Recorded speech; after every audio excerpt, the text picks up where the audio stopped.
bent on taking action with insights on streaming data. And thank you so much to Kobalt and their streaming label AWAL for organising this with MMF, and huge thanks to Lewis Silkin for hosting us. Just thinking that artists without a label seems quite a prescient thing to call your company, when the experience of MMF shows that artists who control their own rights have a much clearer picture about their streaming finances, whereas ironically, some artists who have a label are often struggling to find transparency. In 2015, MMF commissioned research into this area, as managers kept asking us about how the new streaming business model works, how the services are licensed and how the money flows. This is often trying to understand thousands of lines of data with fractions of pennies on royalty statements. And as a result, in 2015, we published the first Dissecting the Digital Dollar report with Chris Cook that managed to explain how things currently work, but posed a whole host of questions about the issues that emerged. And following this, in 2016, we ran, I think, 12 roundtables, maybe 15, something like that, with 200 people.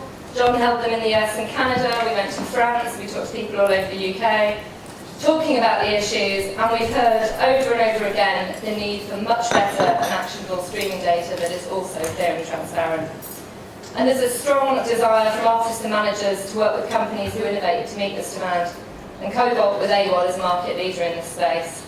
While artists and managers see both financial and streaming data together, this helps grow trust in the whole of the system. And when artists own their music, these services can provide direct income, helping them invest and grow in their careers without having to assign rights away in perpetuity in exchange for investment. And the media, as we know, focuses on artists who are generating millions of streams like Drake, Ed Sheeran, Chance the Rapper, or Stormzy, many of whom are blazing their own trail away and bucking conventions. However, there is an equivalent segment of the market who are tied into outdated contracts that are being shoehorned into a digital environment. And many of these artists are still working and playing today, still gigging and making a living, but their legacy recordings are being exploited in ways that they have little oversight or understanding of. So whilst innovation like this that we're about to hear of can help make the industry fairer in the future, we've still got challenges for those tied on to an analogue model in a digital age. And we know from very recent BPI research that about half of the value derived from streaming catalogue is from music released more than 2 years ago, some of it many years ago, which is why MMF is working with other organisations representing music creatives, the FAC, MU, MPG and BASCA, on these issues with governments in the UK and the EU to ensure a framework for transparency and fairer digital contracts. And for this to be effective, we hope and need to involve our members, all of you, more in the process to show how streaming can work for artists and make a case for intervention where it does not. So on that note, we're going to hold 2 discussions this afternoon, each followed by questions from the floor. And the first will focus on demystifying Apple and Spotify streaming data, moderated by our very own John Webster, with Mark Newman and David Emery from Kobalt. And the second will be hosted by Paul Hitchman, with managers Stephen O'Reilly and Charlie Murdoch, using real examples of how you can use this data intelligently to make an impact. And you'll have questions. You'll have the opportunity to ask questions as we go along. If any of you are on social media, I've been asked to tell you to use up there the hashtag AWAL_MMF. And to kick it all off, we're going to use a video. I was going to say roll VT, but that's not going to work. I may end up having to ask Fiona how to make this work again. She did tell me. Let's say, oh no, I'm nearly there. Press play. Let's say you like to make music, and let's say your stuff's pretty good. Maybe it's not for everyone, but some people really like it. You probably want to know who those people are and how to find more of them. In fact, you probably want to know a lot of things. You probably want to be told when your song is added to a playlist. That way, you can share it and find even more fans. You probably want to know which cities and countries your music is being played in most, and more about the people behind the numbers. Then, you not only know the best places to book your next tour, but also what setlist to play. And you definitely want to see where your money's coming from and how much you've got coming in. Then, you can decide how big of a stage you really need. So, you like to make music. Now, there's a better way to share it, understand the data behind it, and know what you need to do next. Being an independent artist doesn't mean you have to do it alone. Get the most out of streaming. Go AWAL.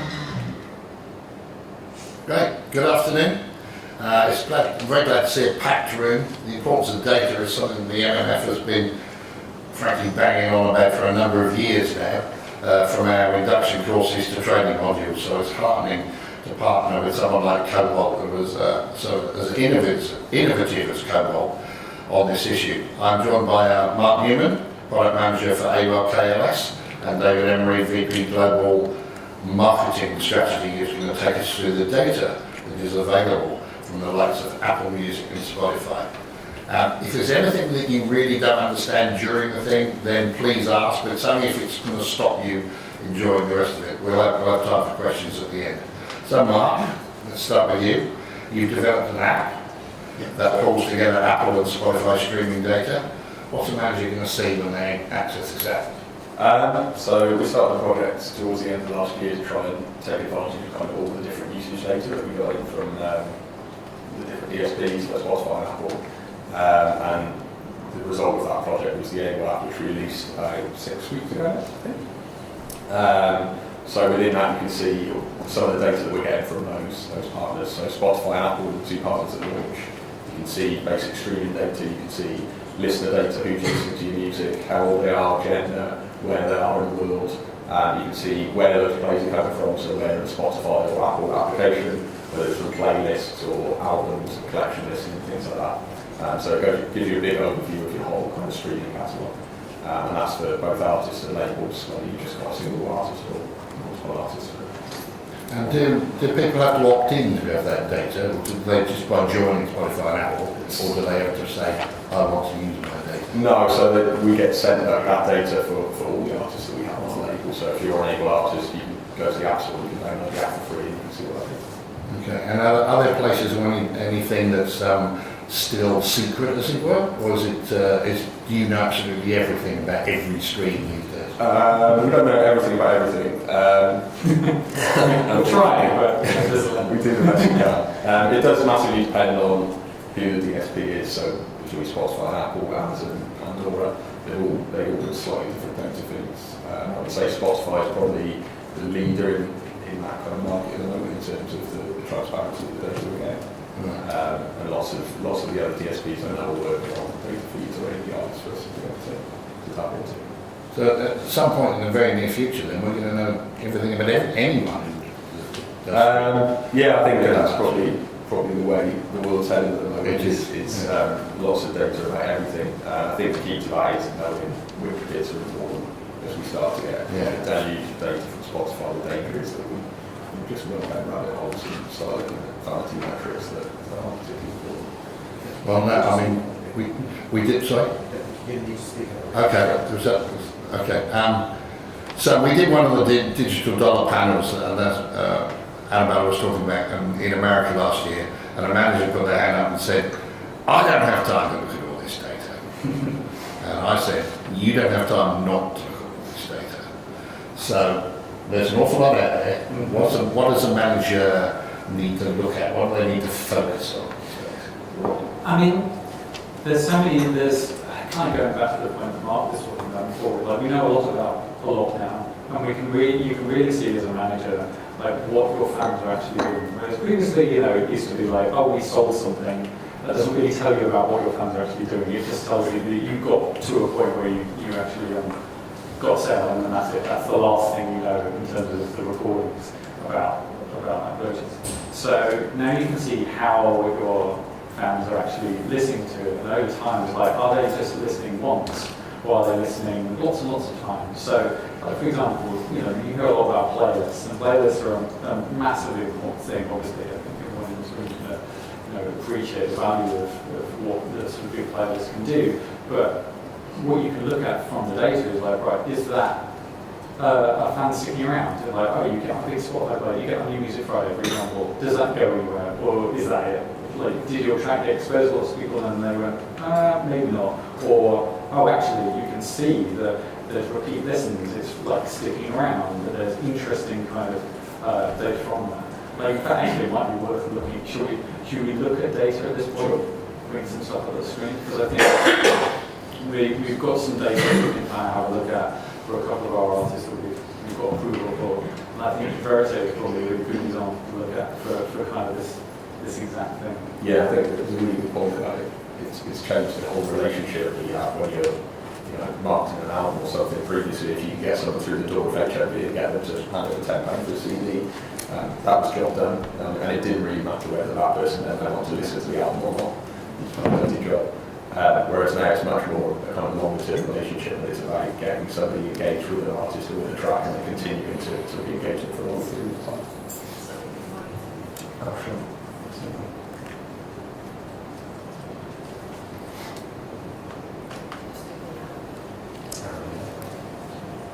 So just as we're trying to get this data up, the specific use case that I think kind of illustrates a lot of this is this artist who we work with called Verite. And she's a new female kind of alternative pop artist coming out of America. And she's already done over 100 million streams through, mostly through Spotify, but also on Apple Music as well. And she had a very significant growth last year with coming from some playlists ads through Spotify.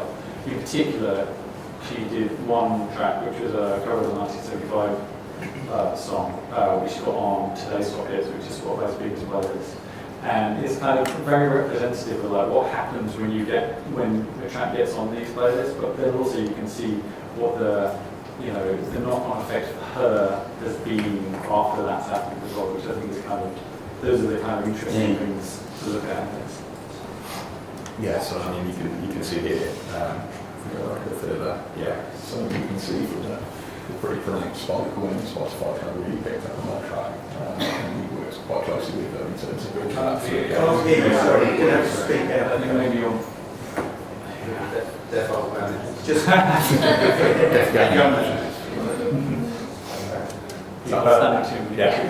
the mic was off. So as I said, you can see kind of clearly from that graph up there as to when kind of that started picking up on playlists on Spotify. It just goes to show it's obviously a kind of very extreme example of a small artist getting onto the biggest playlist on Spotify, but it shows what can happen when something really gets picked up and what a difference that can make. And I think the interesting thing about that is you kind of look at the curve. It's fairly clear, like when the track was on the playlist and when it came off, and also what the sort of dips and spikes on that are when they moved it up the playlist and moved it back down again. Because even like the position in the playlist is very significant in terms of how many plays you might be getting from it. But when it came off, I think that's the most interesting bit in this graph, is there's still a huge amount of people listening every day to that track. Because when it went in that playlist, people heard it, and if they liked it, they added it to their collection. So even now, like if you kind of go down to the sources bit on the app, you can see where the plays are coming from, so what source of plays it is. So you can see that there's a huge amount of people listening to it from their collection, and hardly any actually coming from playlists now. So it's kind of flipped around. So the people that are listening to that track now are real fans of that track, as opposed to people that are just casually listening to it on a playlist, which kind of almost works much more like radio. So it's both the exposure like radio and the conversion to a fan that used to be a purchase is now kind of being all encapsulated in one space. Yeah, I think that's the kind of key thing we're seeing now, is that obviously when you've got a big playlist, lots of people kind of celebrate and think, well, that's going to kind of change my career. Actually, there's so many playlists and they're changing them so frequently, just getting on one these days. It's not the be all and end all. It's about what happens whilst you're on that, whether you can convert those to collection listeners, because A, that's going to help you get along to the fans, but also when Spotify, when the people working on the playlist at Spotify, they're looking at who's listening to these tracks, who's skipping, who's saving them. And if you can get a lot of fans from those playlists, people saving the track, they're much more likely to move you up the tier of playlists they've got, which will obviously expose you to more people. So is that part of what a manager should be seeking to do? Yeah, absolutely. I think it's turning those playlist listeners into real fans. I think playlist is kind of, it's a bit cliche, but it's become the new radio. And so just because somebody listens to you on a playlist doesn't necessarily mean they might use an artist or they like the track. So it's about finding who of those people listening to the playlist like the track, who are saying it, and how you can kind of re-engage with those fans. So whereas in my day we used to be influencing the Radio 1 playlist, we're now influencing whoever deals with puts things up and down on the Spotify chart. Exactly. How do we do that then? So, I mean, this is exactly the same as what you were just describing. coincidentally enough, with almost exactly the same set of people. There's kind of, I guess there's two sides to it really. There's a traditional pitching side where, you know, Spotify and Apple both have editorial teams. Almost, I would say at least 50% of the people in those editorial teams used to work at radio. So it's a very, very similar sort of process. You know, it's a kind of more controlled process. So you know, we as Kobalt and AWAL, we go in and pitch tracks every single week, and there's a kind of very defined process to it, and you also talk to them as well. As managers, they have a great artist-managers relations team as well, both those two can use it. So that's kind of one side, and that's the very traditional side, and that is much more about, you know, whether, you know, they like the track or not, and what's the artist doing, and kind of the, you know, what's going on outside the platform. But then there's the kind of story inside these platforms as well that they really look at, and there's kind of, they look at the data as much as, you know, we as marketeers or you as managers look at the data as well. And they use that to influence really what they're doing. Like I was saying before about the Verite track, moving it up and down the playlist, they're looking very, very precisely at things like whether people are skipping it, whether people are adding it to their collections, and they're like, oh right, people aren't skipping this that much, so we're going to move it up the playlist because people are obviously enjoying it in this playlist. But also that sort of focus on data, I think, is a real boon for new artists as well, because both Spotify and Apple have all sorts of very kind of algorithmic and platform-based ways of tracks getting discovered. So this is not the editorial team. This is not like, right, we've got a brand new artist that no one's ever heard of. You need to go and pitch it to the editors of Spotify to get on a playlist to make anything happen.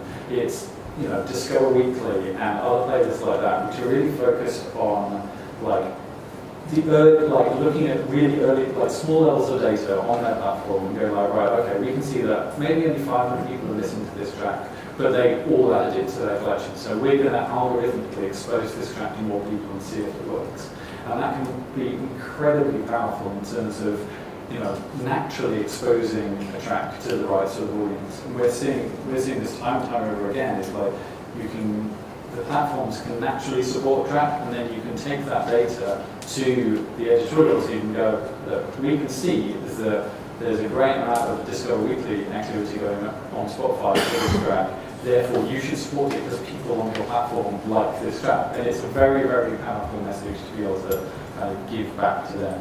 In fact, actually, I think we've got an example of that on Global Mechanical and the other artists we can look at. Remind myself which track it was.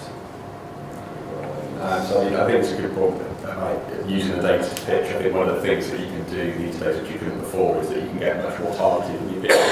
So whereas before it was, you know, you're trying to get on the radio on A-list or something, actually what you can do now is if you look at the data and you find you get a lot of placements on particular mood-based playlists, coffee shop playlists, something like that, that's the kind of market you can go after.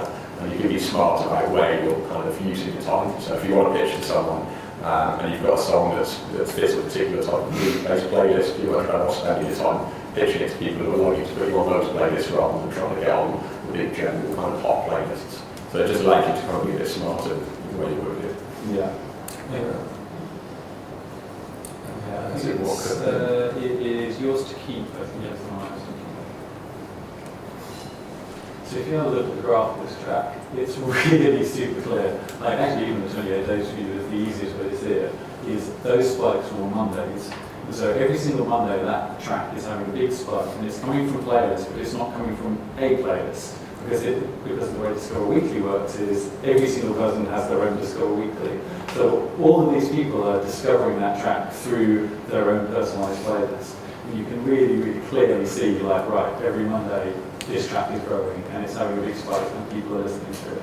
Yeah, that's unfortunately a data point that we don't get from Spotify, so they don't actually tell us that it came from Discover Weekly. But obviously you can kind of work it out for yourself as to when the plays come in, but that's definitely a data point we'd like to get to be able to service. Although they do show it in the Spotify for Artists, which is you know that's kind of one of the only things they're keeping for themselves at the moment. Yeah, there's a few little tricks there, so things like real time data and things like that. But on the whole, we share most of the data that they use in their own tools. Yeah.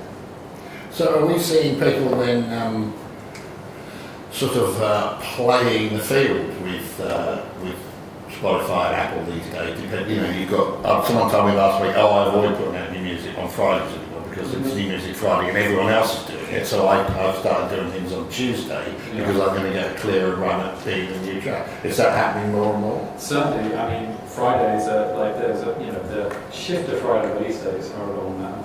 Up to 3 years. Yeah, with I think Graham has really crystallised this concept of New Music Friday, but it's also really crystallised this concept of New Music Friday. So it's a very, very busy time, and I think we see a lot of success with releasing on other days. But I think, as with almost all things in a marketing campaign, you shouldn't be ruled by the specificities of any one part. You should be doing what makes sense for your plan. If you can get a radio premiere on Tuesday, for example, or a video premiere on Wednesday, then that makes the most sense to release your track at that point, as opposed to going we've got to do it on Fridays. And you'll still get in New Music Friday and Best of the Week and all the relevant playlists if you do it, if you work it that way. And are you seeing tracks being sort of, because of the 30-second skipping thing, are you seeing tracks being designed for that? Oh yeah, absolutely. I think it's a fascinating thing, especially on the obviously much more in the pop world than the sort of and or sort of singer-songwriter world. But for example, the latest Katy Perry track, you go and have a listen to it. It starts with a sample, for the first 10 seconds, so you instantly know you have recognition. And if you have recognition of the track, you're going to have less skip rates. It's also why cover versions do really well on streaming services as well, because people go I know this, so they don't skip, or they don't skip as quickly at least. But the Katy Perry track, it starts with a sample, then goes into the song, and then only returns to the sample 2 minutes in. And it's obviously a quite clearly, smartly, if you're Katy Perry, calculated way of maximising your revenue on that track.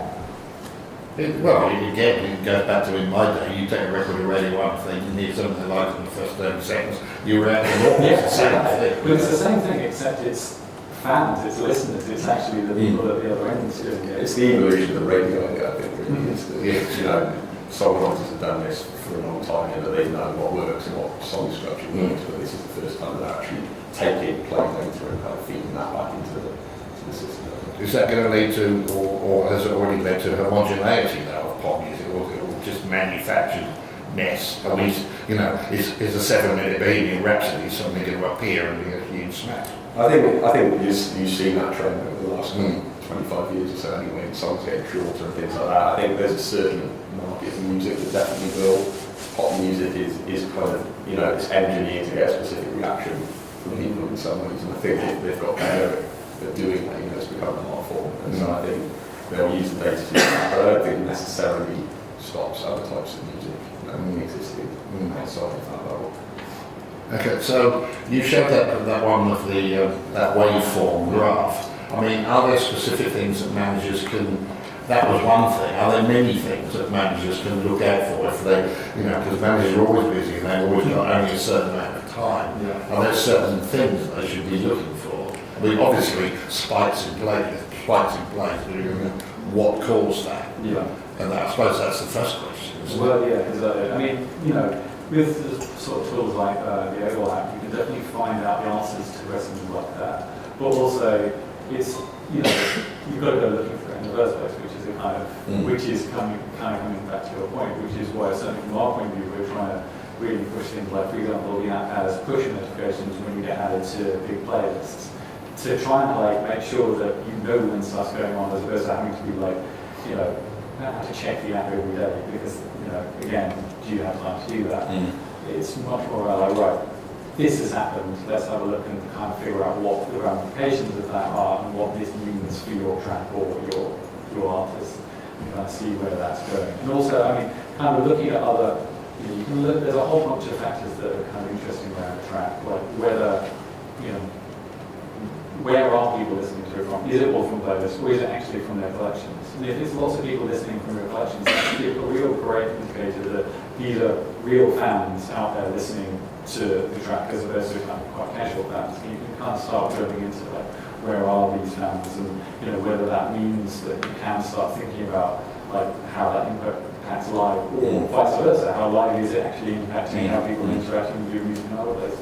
Yeah, it was something we were quite conscious of when we were building this app, is that I know from working at Kobalt, kind of of building some of the various products there, but just building something with loads of data and giving it to managers or giving it to artists is not going to get you very far. You're often talking about people who are quite time poor, they're often not sat at a desk all day waiting to be able to log onto a desktop product, and a lot of kind of artists and things aren't used to looking at this data, so they don't know what they're looking for, so it's really important that you make it as easy as possible to be able to access this data, and then once you've got it, you present it in a simple way. One of the things that we kind of put in this version of the first version of the app is AWAL Insights thing, which you can see here, which basically kind of gives you almost cliff notes on kind of the things that we feel are important for your catalogue at the moment. So it just tells you in a couple of sentences, like key things about the track or the artist that you're looking at. So rather than just giving people a graph and expecting them to get on with it or a long list, it's just 4 or 5 things at the top of each page. So it'll just kind of give you some points and hopefully start you thinking 26% of streams are coming from Spotify playlists, and then you can go down and say, okay, this is the playlist. You can look at that playlist, you can see who's on it. So it's kind of things to get people started. There's lots of data points that we get at the moment that aren't in the app, because again we were conscious of just bombarding people with a ton of data in the first version that we put out. So I think if we've got a first version and we want to get people using it, we want to get people used to using this data. If kind of clients are coming back now and asking questions about the data, which is great because then we can say, oh yeah, well actually you need this data point here, we can add this in. It's really about finding what managers are going to find useful, rather than us just saying, here's everything you have to do. That's what I help anyway. So have you done anything like almost like an exceptions report? So, if you get 1 million streams from the US, a lot of people get 1 million streams from the US, but if you get 1 million streams from Slovakia, which has a population of 5 million, it's a big deal. I mean, the bells ring when things like that happen. Yeah, that's a really good point. So, I mean, this is probably not a very good example here. So, you've got the United States at the top location, and obviously Spotify is really big in the US. So pretty much every artist you look at is going to have US at the top of that table. So what we do on a lot of them is if the 4th biggest territory might be the one that's really excited, and so we'll put an insight below that, and it will say, you're over-indexing in Germany, you're much more popular than the average here, this is the one you should be looking at. Because the danger is with people who aren't used to looking at lots of data sets, is they see it and go, oh, US is at the top, great, I should go and explore the US. Just because the US happens to have lots of people on Spotify. So it's really about picking out the interesting ones, and just the biggest ones in terms of pure numbers. And we talked just before that, is data always right? I mean, I was told the story some years ago about an artist who toured America because they were getting huge numbers from America, and then when they got there they found there wasn't any audience, and that was because someone, I thought it was in Indonesia, and loads of people had American credit cards, so they thought they were getting plays in America, and they weren't, they were in Indonesia. So she did back to America, but they went to play in Indonesia because they were fans of it, and she didn't know that. I mean, does that happen? Things like that do happen. There are things like that, people playing plays, things like that. Spotify and Apple, people like that are pretty good at cracking down on it. But it does happen, you do see kind of anomalies in the data. It's like anything, if people can figure out ways to kind of game systems and things like that. I'll give it a go. Yeah, but it's kind of not something that we would encourage it. I think it tends to work long term. Spotify and Apple are quite proactive in cracking down and taking people off their service. Oh, they'll do that, wouldn't they? It's a bit like if you got caught hyping the charts years ago, then that's exactly what they're taking out. Yeah. What else? How are the insights developed and curated then? I mean, are you perpetually looking at ways of changing this? Yeah. Do you want feedback from managers as to what they want? Absolutely, yeah. So, part of the development of this app was that we ran a beta program with a selection of clients. So, the way we develop products in the house is that we try and work with the clients as much as possible, because ultimately we're building it for them, so we need to know what's important. I can sit there and look at the Spotify data feed and try and pick out what I think is important, but it's much better to find out what people are actually using day to day. And we continue that once it's released in terms of what we look for new updates. The insights are basically a set of algorithms that scan through the data and will pick up basically anomalies, things that we wouldn't normally see. Again, for the first version, we've kept them relatively basic. There's lots more advanced ones that we like to do. And as we build on the backlog of data and kind of more historic data, we'll start to roll it out. But it's one of the things that's actually really nice that we can change it in-house on a day-to-day basis. So that's quite nice. Have some of those things been surprising to you or not? Yeah, absolutely. There's lots of things that stand out. When I started this project, I was not an expert on this data at all. So seeing some of the stuff come through, seeing how big an effect getting on a Spotify playlist or Apple Music curation can have is you really see it. Especially at AWAL, where we work with a lot of new artists, taking that first step, the playlists can have a massive effect. That's the thing, for me certainly at the moment, the most interesting thing that I'm seeing with the data is how quickly Apple is catching up. It's, maybe not on a wide catalog level, but on new tracks. You've got tracks that are outperforming on Apple and on Spotify. And that as a kind of general trend, I think is really, really interesting. And I think before, it's so easy, especially because there's Spotify for artists and there's quite a lot of tools. I think a lot of people have been working with Spotify data for quite a while and been quite sort of they're the one. But kind of with the tools that we've got, which we've got both next to each other, it's absolutely fascinating to see how some tracks overperform there, or other tracks, how their curation is working, how their radio is actually really powerful, not the beats one, but the algorithmic radio sessions that they have is starting to really drive significant plays, and that's really interesting as a kind of future trend in terms of this is not, it's definitely not a one-horse race anymore, and it's the two platforms work differently there. So potentially Apple's a little bit more maybe album focused than single track focused, and a bit less playlist focused, but slightly more engaged listeners. And so there's kind of differences in there that we're just starting to really grapple with what works on Apple. I think we have a fairly good understanding of what is working on Spotify in terms of how their playlists work and how their how a track life cycle is. That's going to be different on Apple, but now more and more relevant. Are you seeing then breakout of catalogue tracks from pretty much out of nowhere? Because Apple, for instance, might have curated something and used specific older tracks. Yeah, there's some interesting stuff in terms of what they're doing with their algorithmic playlists, because so on Spotify there's essentially two main algorithmic playlists, which is Discover Weekly and Release Radar. Discover Weekly, and they're both kind of aimed at roughly new music. So Discover Weekly is really new music, and Release Radar is new stuff by artists you might like.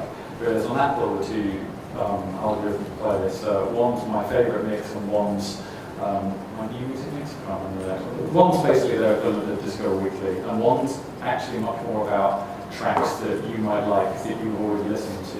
And what's interesting there is, because it's based off iTunes, they have your listener history forever, and they can look at your iTunes library and actually go oh, you may have never streamed this, but actually 5 years ago you listened to this track loads, and so now I'm going to put it in a playlist for you to listen to now, and you're probably going to listen to that, but now, as opposed to previously where you bought a CD and ripped it into iTunes, now that's a stream coming through Apple Music. And so there's a kind of big potential there, I think, for them to expose catalog stuff in a way that Spotify doesn't have, because if you say you listen to an artist loads previously and then you've moved to Spotify, have you taken your you recreated your music library on Spotify? Probably not. So they don't know that much about what you previously listened to, whereas Apple do, and that I think has a lot to make sure as well. Yeah, we've definitely seen that in the data, is that Apple do tend to kind of overperform on the catalogue stuff. And it's been interesting to see the two side by side. Apple, we found, tend to use their kind of radio component of the application alongside the playlisting. So although Spotify have a radio section as well, I think a lot of people know it's there, they don't really push it a lot. And their curation tends to be much more around getting on playlists and building it up through the tiers of playlists. Whereas Apple will split it between putting on playlists but also the radio section. So you can kind of see that when it's broken out in the sort of section here on Apple, you'll often see the kind of radio part being lost from that, which you don't often see that on the tracks on Spotify. Okay. Right, do we have any questions?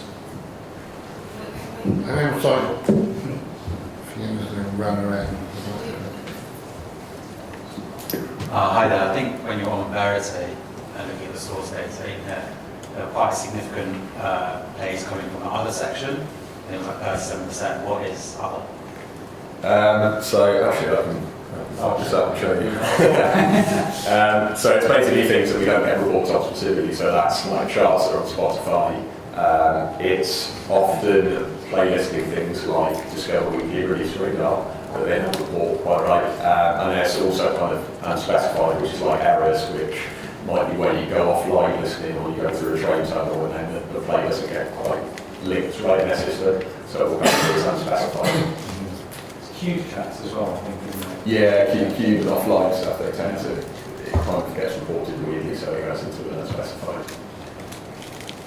So at the moment, the app's got Spotify and Apple data. Do you yet have a timeline for other data sources, so Deezer or Pandora or Amazon? And also, at one point, will it have YouTube data in it? Is there a kind of hierarchy of data? So I'm interested in that, and also I'm very interested in how, so your timeline for those different services and how rich the different data points might be from different services. Because I know you said some are able to hand over more data than others. Yeah. So we are working on that. As for the priority order, I'd love to talk to you guys to find out what you want to know. I mean, at the moment, YouTube is a data set that we're looking at because we get really good data for that. It's obviously quite different to what we have at the moment with the two streaming services, but there's some really interesting stuff on that. Some of the other streaming services, we don't get quite so good data, so we definitely want to have all of them in here. But we're prioritising it at the moment on what data we get. Some of the services are simply just giving us a number of plays or territories, things like that. And there are some services where we don't get any data at all on a daily basis, so it doesn't make so much sense to put it in here. But we kind of speak to all those partners pretty regularly, and they're aware of the product we have, and we're aware of kind of what they're doing on the data side. So yeah, we're working together as quickly as possible, really.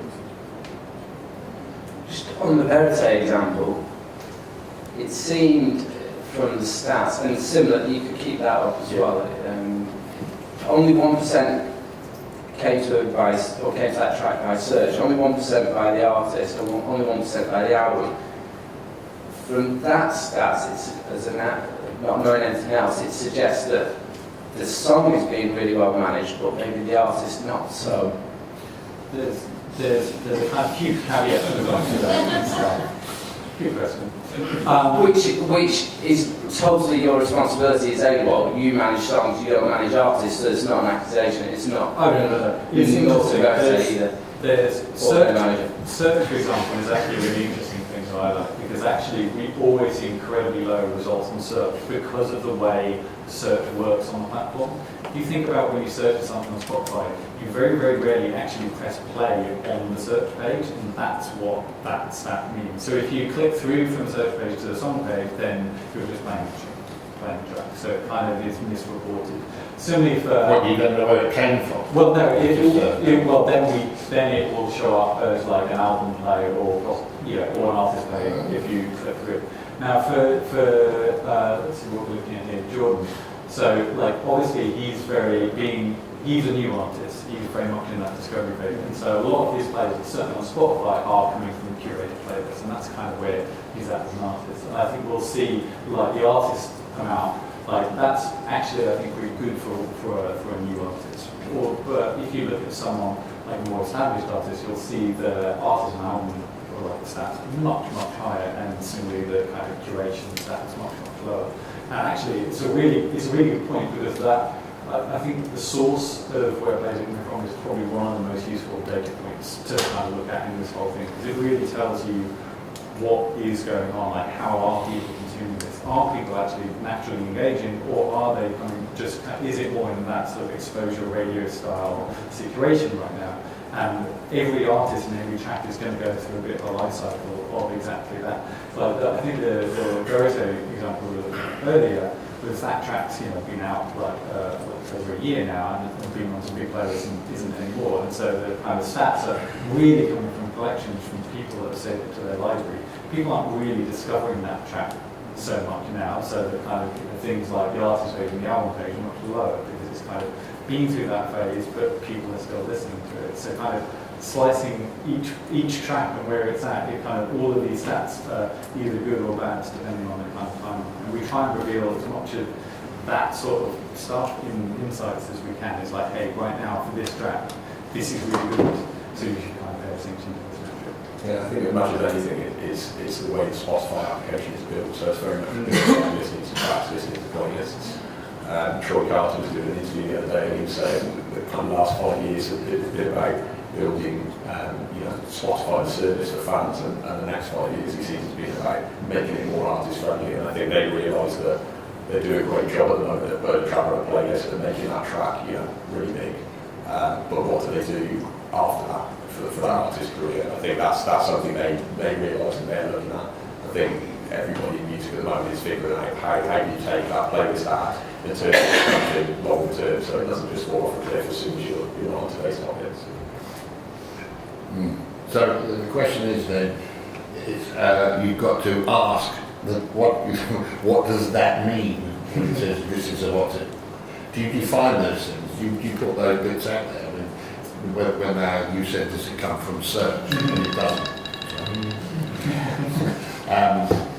Do you define that somewhere in the app, like saying this is what this means? Yeah, so we have these kind of pop-up information icons and try to explain things a bit more. We try to make it as simple as we possibly can, but obviously there is some data in there that we just need to get people used to seeing. But yeah, it's really the whole thing has been we try to strip it back, put stuff in there that is really easy for people to understand. Okay. Anything else? Just one quick question. In certain territories, Spotify's a free service, it's freemium, and when you're looking at your geographic splits of where your fans are, I mean, how many times have you seen Mexico at the top of your list? Is that free? I mean, it would be useful to know which territories are freemium and which aren't. Yeah. So I mean, that's a good point. That's one of the data points that we've got. The app future is free split. That can, like I said, that can vary across territories. It can vary across artists and tracks to see what kind of split you get. But yeah, that data is available. So is Mexico all free? Well, But there's a huge technology company that does it as a bundle, don't they? Yeah, they are very strong in the digital market in Mexico, which it's not been previously. But I mean, that's interesting in itself, is that you are starting to see some territories, including Mexico and other South American territories, which traditionally haven't been massive markets for the UK music industry, and you're starting to see much bigger kind of fan bases coming out of that. And you say that Troy Carter's saying Spotify's going to get more artist friendly. Kind of worried that what he actually means is going to get more major record company friendly. I mean, I don't know. Obviously, I don't know. Just in terms of paying for royalties, because they've all been doing their big deals now. I just wonder how a company like AWAL's going to be in the pecking order when, when I've got much a bit of streaming going on, and it's interesting to see how the money flows through. We released the record in November, in the first 6 weeks before Christmas. We got a certain amount of streams. In your head, you thought, oh well, at the end of when we get the accounts for Q4, it'll include so much money, and it didn't. So it's as far as AWAL's concerned, we're members of Merlin, so the Merlin Spotify deal is pretty much at parity, I would say at parity with the majors. Obviously Sony and Warner haven't renewed their deals, but I'm confident that the Merlin deal is at parity with the majors. As the other thing that Troy Carter said that was reported at that particular event was that Troy Carter saw the future of the industry as being the independents, not the majors. So at least that's what he said in a public forum. So I get the sense that Spotify likes building direct relationships with artists and managers in particular, which is I think great for everyone here. But also I think they like working with independently minded labels, artists, distributors. Yeah, from a product perspective, we work with them quite closely when we were developing this. We went in and showed them early versions of it, we spoke to them about data, and we've continued to work with them since on different things. So from that perspective, I think they're as open to us as they are to anyone. Yeah, I think the app's brilliant. It's much better than the Believe backstage. So that's Is there stuff that you would have liked to put in which they won't let you put in? There are lots of data points that we don't get. there weren't any data points that we get that we can't put in an app. So I mean, there's stuff on the Apple side, we don't get quite as much data, so we can't do demographic information on Apple, for example, even to get its parity with Spotify. So stuff like that we'd like to be able to do.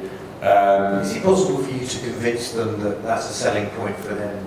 You know, if they deliver more data to the artist that way, it becomes more artist friendly and everybody wins. I think my general view on how these companies are approaching it is like they're very much up for this, and I think they want to get the data into the hands of the artist. But there's, as with any kind of sort of tech company, it's priorities and actually doing the work to get there. And I think then you get companies like Apple who potentially place a little bit more emphasis on privacy. So I think that's potentially why we don't get demographics, for example. Like I think they're quite sensitive as a company around some things like that. So I think we'll get more data, and I think we'll get more data from Spotify as well. But it's just a matter of time more than anything else. Yeah, generally everyone I've met with has been, they want to do stuff, they want to give us data, but it is, like you say, it's priorities. A lot of these companies are trying to build a global streaming service and kind of in a very competitive market, so giving extra data points to labels and artists kind of falls out of this, unfortunately. But obviously we're having those conversations and trying to get as much included as we can. One other quick question. I know this is not really centrally to do with data, but it's of great interest to artist managers, producer managers, if we want to speak, and songwriter managers. Are you going to be putting the credits up for individual tracks? Would that be possible to do that in your app? The credits actually will show you in the app as opposed to on services. Say that again, please. As in showing the credits for a song. Yeah, if you've got a song up there, it'd be great to see, who wrote that song. Yeah. Who produced it. That's correct. I mean, this data's that date is also data to us, and that's becoming less and less visible. That'll be the data that the RIAA this week said was too onerous for them to agree that artists should have moral rights and for them to have to put this up anywhere, wasn't it? That data. Yeah, I mean, as far as including something like that in the app, that's really easy. I mean, that's, really of use to those people who are trying to track who's actually working stuff and who's actually doing the stuff, Now, what's the problem you have with Google Play as well? Because that's, if you go on the... Hang on, I've only got 4. We've had lots of fun with the Google Play data, just in terms of the way we get it. So we are actually very close to fixing that. Yeah, so we get data feeds in different ways. We've had some problems with that one, but yeah, we should be fixing that soon. And we'll hopefully we'll also be able to get any app in the not too distant future. Okay, last one, David. To have a change of side there. If an artist is signed to a label, can they get this data themselves, direct to them? Can you split that out? If they're signed via a label to AWAL. Yeah. So that's something we're working on at the moment. So at the moment it will only work if the label gave you access to the whole thing. So Okay, so my next question was, are many labels allowing access to their artists to this live data? I think at the moment no, because of the way it's built and there's financial information in there. But lots of people we've spoken to have said they really want to give this to the We're supposed to be a transparent industry now. Well, yeah, it's true. I'd say we'll They're showing transparency. That makes it easier for us.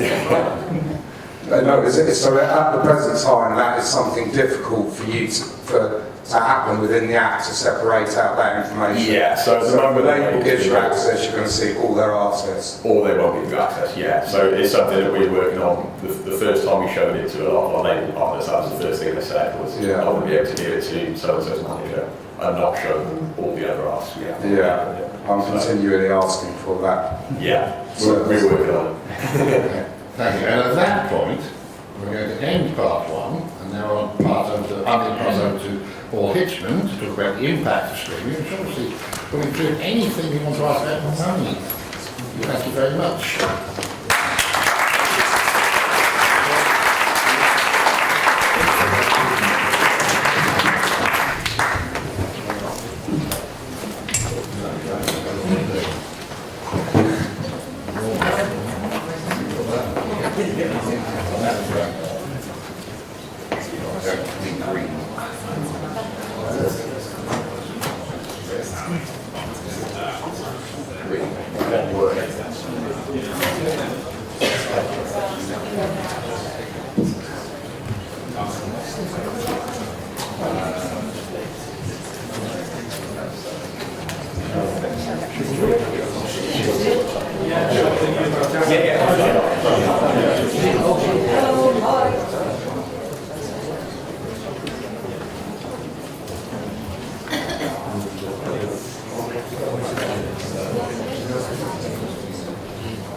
Okay.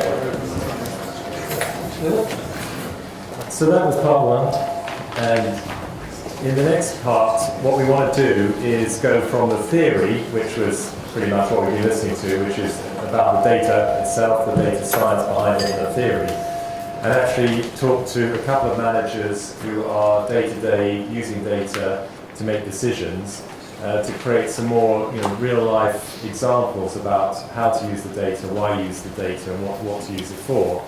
And as we go through, if anyone from the audience has anything they'd like to throw into that, then please feel free to raise your hand, and I'll bring you into the discussion. And I'm joined by Charlie Murdoch, who manages a roster of artists, producers and songwriters, and has been working with us on the artist Jordan McCamper, who we were looking at some of his data earlier on, and by Stephen O'Reilly, who is head of marketing at IE Music, I'm sure many people would know, management for Robbie Williams, Passenger, Lily Allen and a number of other artists. And Stephen has also managed a relatively new artist called Bellevue Days, which has also worked with AWAL. So you both have experience of working with the kind of data that we've been talking about. So, Stephen, what data signals do you look for when you've got an artist, whether it be established artist or a new artist? What are you looking for when you're looking at data? Yeah, on a very simple level, it's like who your fans are, where they are, their ages, the demographic, how they listen to you, how they find you, how they, the platforms in which they listen to your music, the tracks they listen to. So, on a very simple level, we look across everything that we do every day. And that's central to the workflows at IE Music? Every day, yeah. We sit down and we're like, myself, Tom, who heads up our digital department, and we have another chap, Ben, who works on all of our artists as well. We sit down every morning and we look at what happened in the previous day, and then at the end of the week, we look at what happened in the week and like what are the indicators, what countries or cities or towns are interesting, figuring out why. So, obviously the app that you guys recently launched has been, majorly helpful. Not all of our artists have that,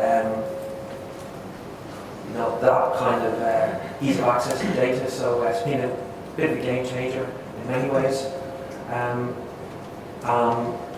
So day to day, we scrutinise the information on a very simple level. Then we try and dig deeper into the implications, the cause and effect, the kind of what next, what can we do? Okay, well, we'll no doubt get into that. And Charlie, do you set targets? I was wondering, do you have targets in mind for, Jordan's a newish artist. Do you have particular targets in mind? I want to get that many streams or that many, particular demographics or across different platforms? Yeah, so what we do in terms of, obviously we've got that one track that's doing quite well, and what we do then is we're able then to focus on the tracks that are sort of lagging behind. We've just released an EP last week, and now what we do is we focus on what tracks, to be able to get all of them to 3 million streams, and how we're able to get those on those playlists, and how we're getting you know, basically a million streams is our kind of ideal So, track. okay, that's interesting. Yeah. A million streams. And Yeah. so you're not happy until you've hit that target. Exactly. It's And you keep going and keep pushing and keep yes, pitching. exactly. Yeah, and we have this idea where we build our own playlists, and so then every time, so we build our own playlist, and at the moment it has, you know, we built up 200 followers over the past sort of 2-3 months. And if one is falling behind and is getting less plays, we put that in the playlist. We know that that's going to be a spike in the next sort of 3-4 days for us. And that's how we, you know, that's how we keep building those. And why 1 million? Is that a sort of financial target? Does it feel like that's a threshold that maybe Spotify looks at, or why yeah, 1 million? financially it really works for us. It allows them, we know if we hit 1 million, we've got enough money to kind of tour the UK or make the next EP for us. Also, it's a very nice round number, you know, in terms of, it's just, yeah, it's nice to be able to say to someone you have 1 million hits on one song is a very, going into meetings with labels or publishers, that already sounds very nice, and that really helps us out. Stephen, how important, I mean, we hear mostly about Spotify data, or we have done until now, but we're hearing there that that's different across different platforms. How important, from your perspective, is to be looking at data across multiple platforms? And what are the platforms that you would look for? Well, in the streaming scenario, Spotify is the one that everyone is infatuated with at the moment. But Apple Music is very important to me because it's been good to us in the past. You know, some of like the Bellevue Days guys were embraced by Apple Music, Beats One and Zane Lowe, and that helped get big support from Spotify as well. So I think like they feed into each other, you know, and it's been super helpful. YouTube, is a different kind of streaming service, but we have had things that have taken off on YouTube and haven't taken off on streaming. So we're able to use the information, that the very rich data that we can get from YouTube to fight our corner with the stream, with the Apple Music and So Spotify. if you've got a lot of plays on one platform, you'll take that into discussion to another platform. Yeah, and even editorial support or the Beats, Beats One and all that. Not everybody's very bullish on Beats One, but it's been good to some of our artists. Beats One stuff also, I think it influences a lot of playlists within Apple Music. So would you say you look at start a fire somewhere and then spread that elsewhere? Is that? Yeah. Does it matter where it starts? Is there a preference? Is it ultimately looking for Spotify, or can it start anywhere and then you can take it across everything? I think we're not too desperate about pitching too hard at the very beginning. We're happy to. It also depends on if it's a brand new artist, we're into the long game and organic growth and not chasing playlists desperately. Like, we have impeccable relationships with all of our streaming service partners, and we meet them a lot, but so it can sometimes be counterproductive to get the big thing at the beginning, and if it doesn't happen the next time, the curve is going that way, So, it might sound a bit crazy, but we don't chase every playlist going, and we do take a long-term view and not week by week on a playlist kind of scenario, if that makes sense. YouTube is an interesting one for us as well, because we have a great digital marketing team in our company, and sometimes we can promote stuff as well, keep kind of light fire a little bit, and not have to be reliant on tastemakers and curators and blogs and editorial and radio. If there's something that we believe in, YouTube is a good place for us as well, because we can promote stuff and all of that data. We're very, everything that we do on YouTube, we learn a lot, know a lot. We have a lot of analytics and understanding of, everyone that uses the YouTube, platform. You can see how rich the data is. It's a Google company, so obviously they're brilliant at data. We're not afraid to spend a few quid when we believe in something. Sometimes, some people are paying crazy money for PR, big money all around the world, and you can do a lot if you know what you're doing with promoted content on YouTube. And again, you're looking at the data there that's coming back to kind of guide you as to whether it's working or not. Yeah. Cool. Charles, Jordan's had good success with playlists in an early stage in his career. How do you use the information when you've been added to a playlist? Let's say you get an alert from our app or something that you've been added to a playlist. How do you use that information? What do you do with it? Well, first what we do is not necessarily looking at the playlist that we've been added, but actually the aftermath of what happens. So it's being, then it's looking through and seeing how many people have clicked on your name or clicked on the song and have them become fans. So through the Spotify insight you can see literally how many fans you have. And that's what's more interesting to me personally, because from that then we're able to cross-reference that with, how many fans we have on Facebook and how many fans we have on Twitter, and seeing where those people are.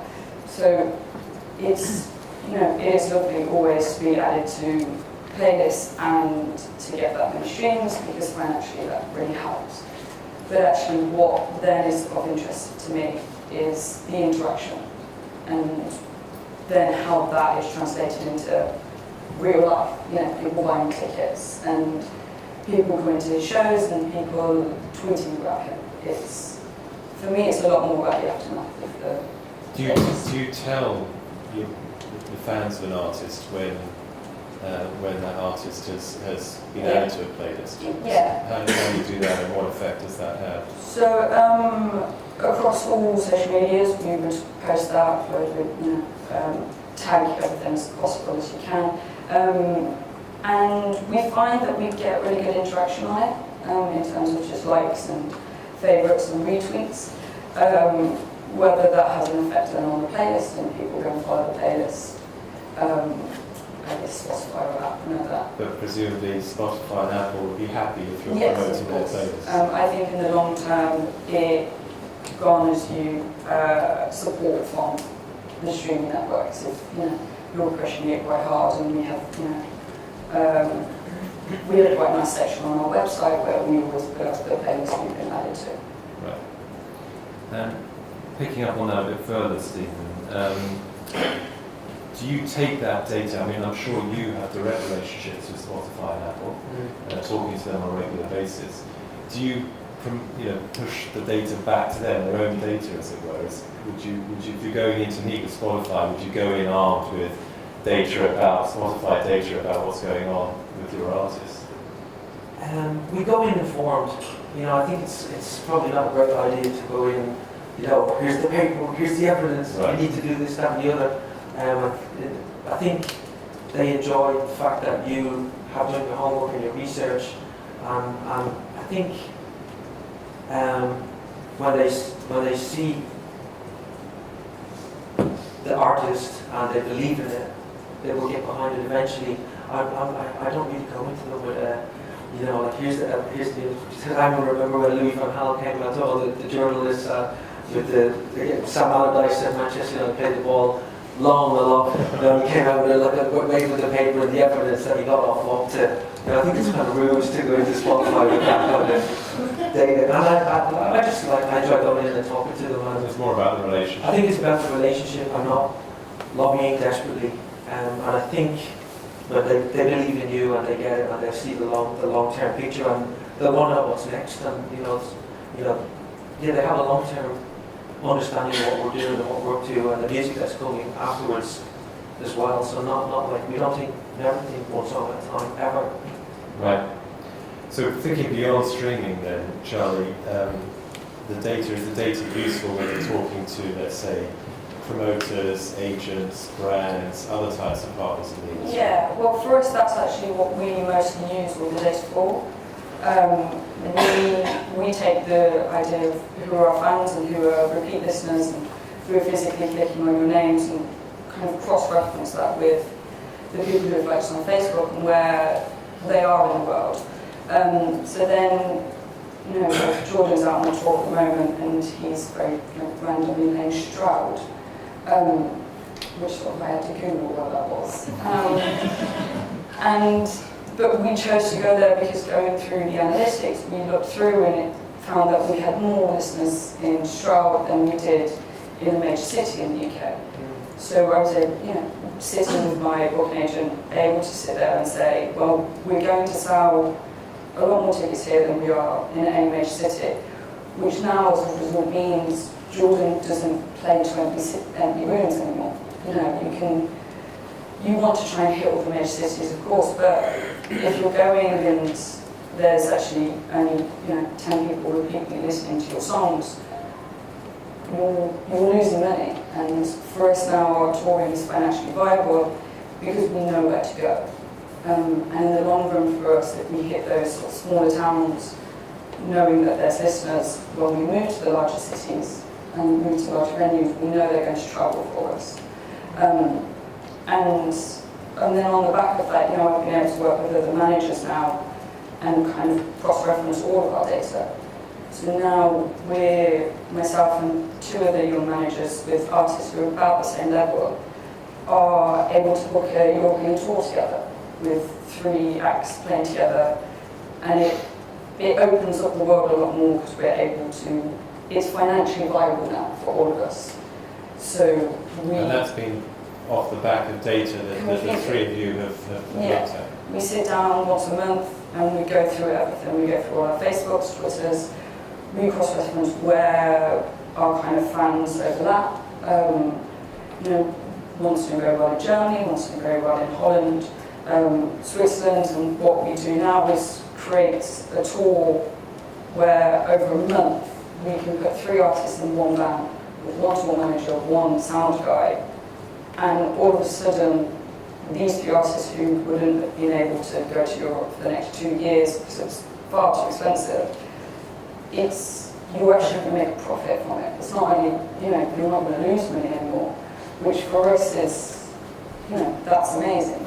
And do you do things like swap headline depending on who's the most popular in a particular place? Yeah, so what we do again, like those sort of personalised playlists that we have, we help each other out, and then on the headlining, we do it as a co-headline tour is the idea, but wherever the biggest band is, that's the person who's going to push it hardest there, and we just swap it over. I think that's a super interesting, something like that. Put 3 bands or 3 bands in a band and plot it out. I can remember years ago, Troy Card was a good example when years ago he had Gaga on a European tour and he was choosing the encore tracks based on what the top track was in the city at the time, that week or that month. So it's kind of really interesting. Your point is a next level version of that. And previous example that I've seen many years ago, fortunately streaming is very viable now, but in the past one of my colleagues at IE Music went on to manage a band called Asteroids Galaxy Tour, and before streaming was making money, he plotted a European tour based on illegal downloads. So 0 revenue from recorded or streaming, but very successful European tour in tickets, so it's a great example that you referenced there. One of the things I've been interested in, we've obviously been talking a lot about managers and managers using data, but Stephen, what about the artists? Are the artists interested in the data?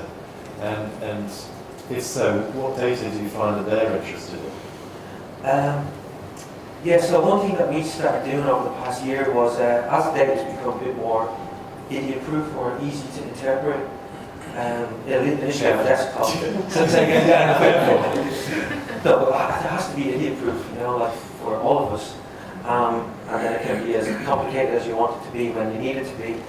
But I've enjoyed actually bringing our artists in, and sitting down with with the manager, the artist, myself, and a colleague, and showing them the Spotify fan insights, lately the AWAL insights.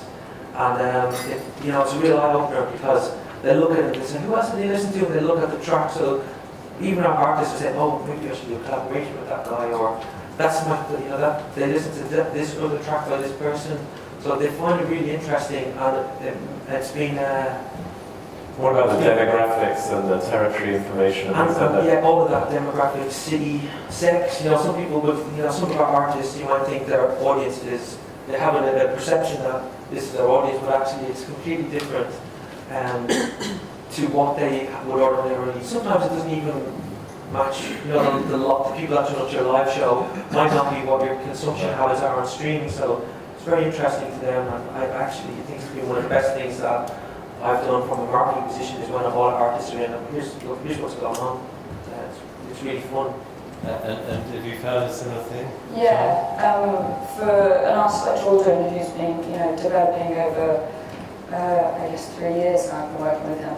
It's being able to plot his journey, and you know, when you're working with a young artist, it sometimes can feel like you're banging your head against a glass wall. But when you get to that stage, it's as simple as looking at a graph and seeing that it's only been going up. You know, we're very fortunate where it literally has only gone up in numbers, and for him that's been a huge confidence boost. And a lot of artists, I'm aware, you know, over the years have been sceptical about streaming and worried about the impact of streaming. Is having access to the data and showing them that sort of data, have you found that's influenced, you know, the way they think about streaming or changed their mind about streaming? Yeah, well, he's only able to be only aware of kind of streaming. That's all. He's only able to listen to music in that way. But he is now, rather than seeing it as, okay, I get this much money, he's able to think of it on a more broad scale of actually it's this many people. And when you think of, you know, 300,000 people per month, that's a lot of people. And that then, for him, that has made streaming a lot more of a, you know, nicer process for him, rather than seeing just the money side. Yeah. So, I think Weber asked earlier on whether there's anything that had surprised anyone. See that either you or the artists that you work with, have you been surprised about anything in the data that you've seen? And what's that been? Well, I think the fact that they can access the data on their mobile phone, you know, even though you couldn't previously access it on a mobile phone via the web, you know, the fact that a number of our artists can just log in there and do it for themselves, I think that's been very helpful. You know, it's been very surprising to see how much they're interested in it once you make it really easy for them and not have to be in front of a laptop and, you know, put in those passwords and extrapolate information. So I think the fact that it's just an app, for me, has been, I've been surprised that they actually come to me now with like proper insights and information that usually is myself and our team. Just switching around that. Yes, and it's great to, some artists, okay, don't care about that kind of stuff, but then there are other artists that are very informed and actually love digging deep into it. Like Passenger is probably a great example of someone who's a very DIY artist, very pure, very wholesome, but he's also he knows what to do on the various platforms, and we follow him. You know, and other artists that we manage, it's complete reverse. So that's kind of been very, very inspiring, I would say. And Charlie, anything that you found has been surprising? It's a similar thing is the artist being able to come to you and kind of say, being able to ask questions of, so why am I doing so well here, or why am I not doing so well here, and what can you do? It's allowed not only the sort of transparency between the label and the artist and the manager, but between myself and Jordan, we kind of talk every day, email, text, or whatever, and it's allowed that transparency to happen. It's always a surprise and a delight when you hit 3 million or you get added to a playlist. And that's kind of the surprise for us is when that happens, and that's always lovely. But really, it's for artists to be able to ask those questions to you, and you have your answers on your phone. And is there anything that you don't see in the data at the moment that you would ideally like to see? Skip rate is a big one for me at the moment. I would just be really intrigued. We have, so in terms of our kind of Spotify fans, we do very well. So we, more or similar amount of Spotify fans as someone who has over 1 million listeners per month, and we have around 300 and something thousand. So I would like to be able to see the kind of differentiation between that. Yeah, just one quick point, something that I think all people that are in marketing would like to see, and maybe we'll get there in the future, is when you spend money on promotion and then you're sending people to streaming services, and you see things happening, but you can't actually 100% attribute that to your digital marketing spend. You can do that when you sell a physical record or something on iTunes or merchandise, when you're spending money and you're properly tracking and pixeling and remarketing and retargeting to fans. It's not so easy, it's very difficult on big streaming platforms. And I know that they think about these things a lot and they care about helping us, but I think that would be a big one for me. Or connecting the streaming data with other kinds of data like ticketing data and things like that. The factual, we've done a Facebook blog post or some ads, some digital ads, and this is what happened. You can never accurately attribute the number of streams or the streaming in general. It doesn't really reflect back into a digital marketing spend extremely accurately. You can find a sweet spot when you're selling physical products because you promote something. You can see how much you're spending on ads. You can see the ROI on the the amount of records you can sell on your website and stuff. You can accurately track that forensically. You spent £1,000, you made 20 grand. It's factual, but it's more difficult to pin it down on streaming, if you will, because you don't really get the fan data back. The actual hard data. You get kind of anonymized. Everything's very anonymized. So you'd like to know who is streaming, which individuals are streaming? Yeah, for the right reasons as well, not for Big Brother kind of stuff, but just for to be spending money responsibly. I think we all have marketing budgets, and sometimes it's a bit of guesswork as well. And the more forensic and more responsible and the better we can be, I think everybody wins. Hopefully we'll get there. Right. Sorry, I was also going to say the word transparency as well. I've heard it a few times today, and it's been a big one for our artists. Transparency. With regards to this is the number of streams, this is the number of downloads, and there's the money. There's the money. As a management company, we've been pretty proactive in doing very smart deals, owning all of our master recordings and publishing, and having lots of middlemen in the way. So for IE Music, transparency is something that Tim and David always, championed and still do all the time. So on that note, I'm going to open it up to any questions that anyone might have. Over there.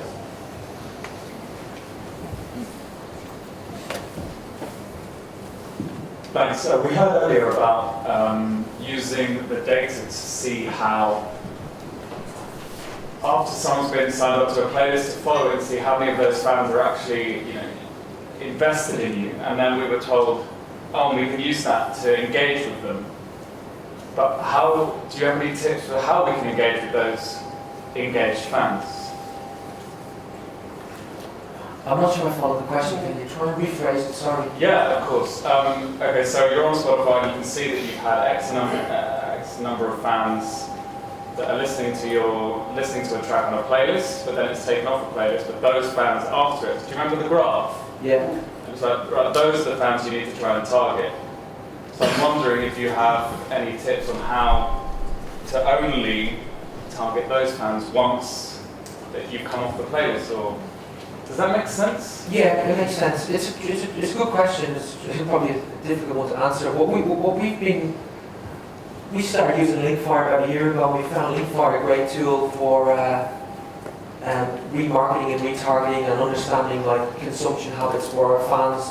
And the data that we've been able to, I really like the Linkfire platform because there's a lot of evidence in there for us as marketeers and digital as well.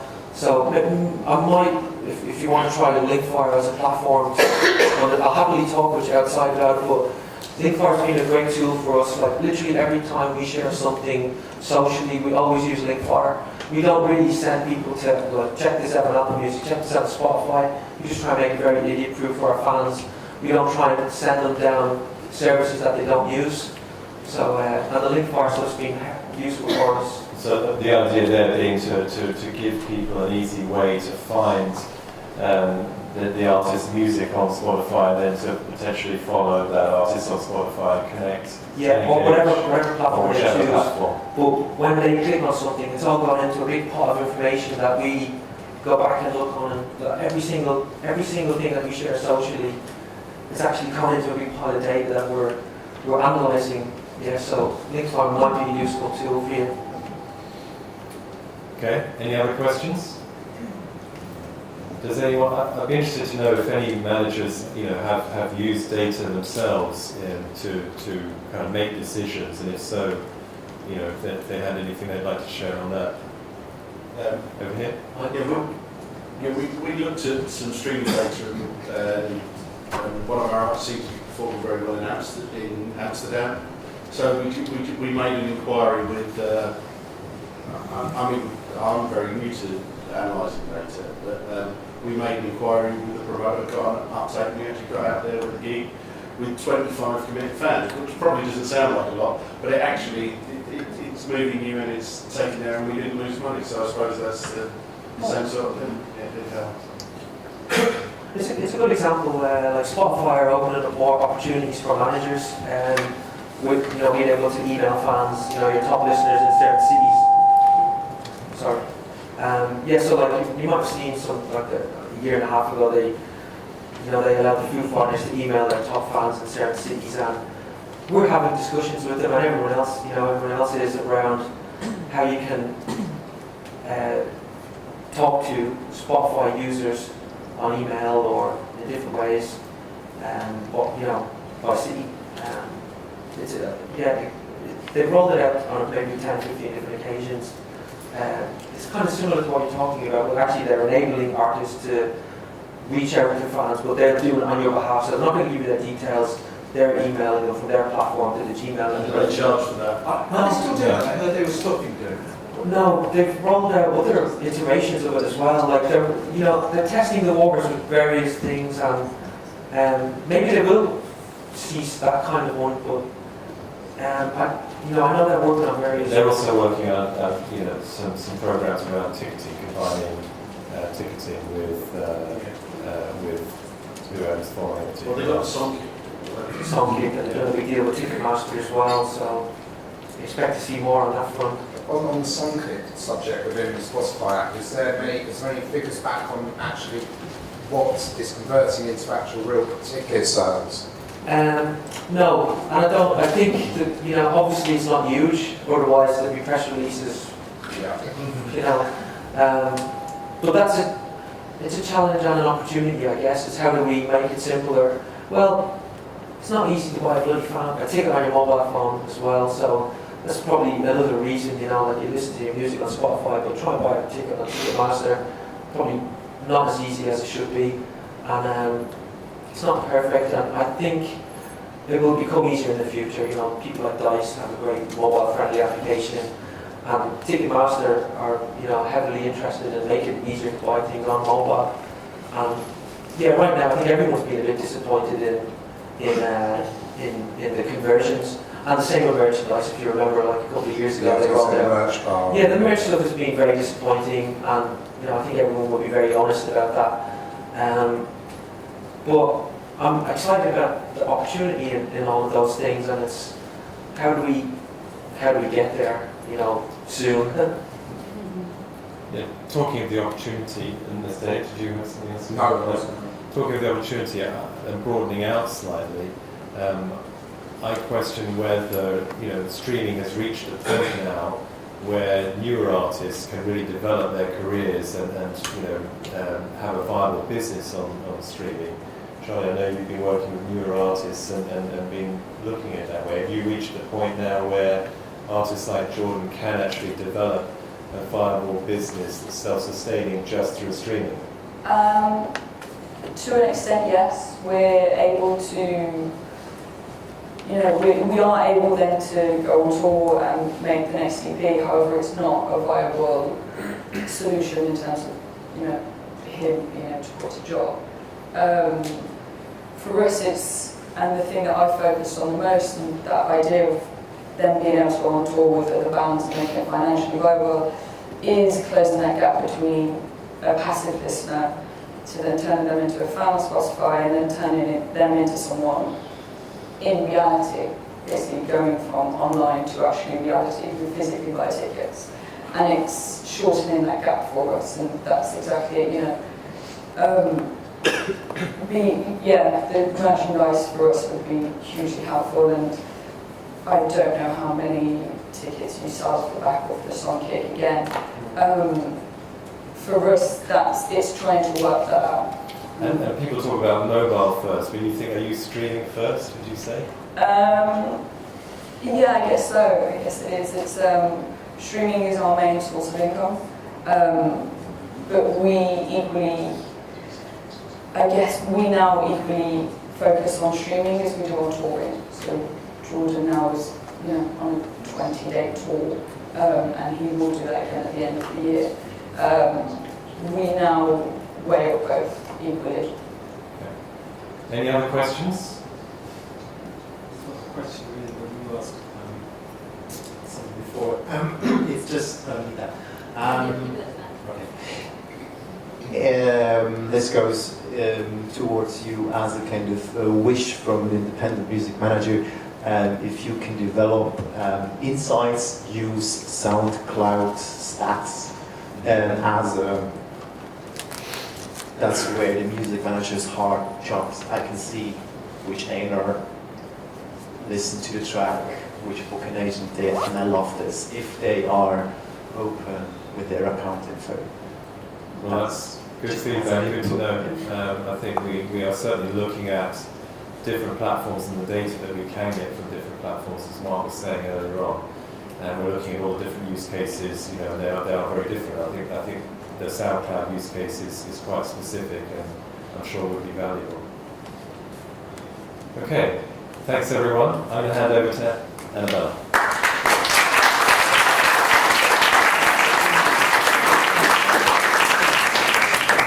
Great, I won't keep you very long at all, so thank you for everyone for attending. We hope you all found it useful, I certainly did. We're just going to send around a survey to you all, so we're going to collect feedback.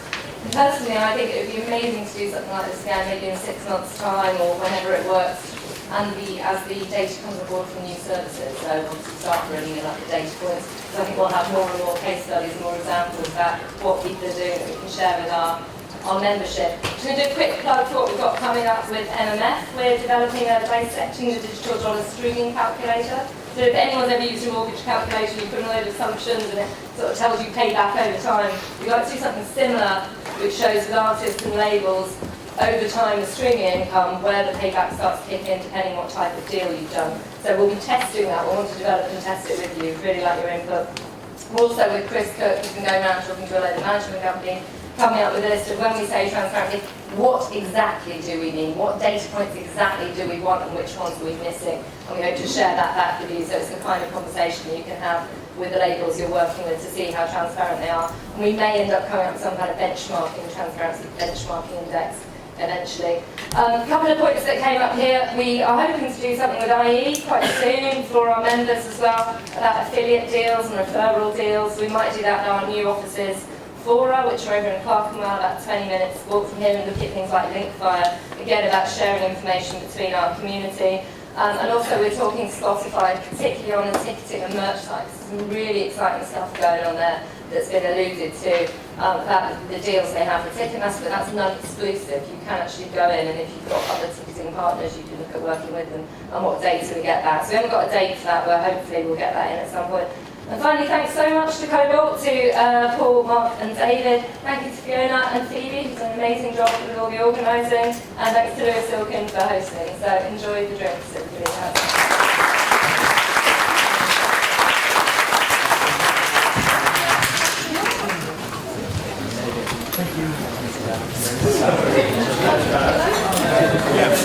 Thank you.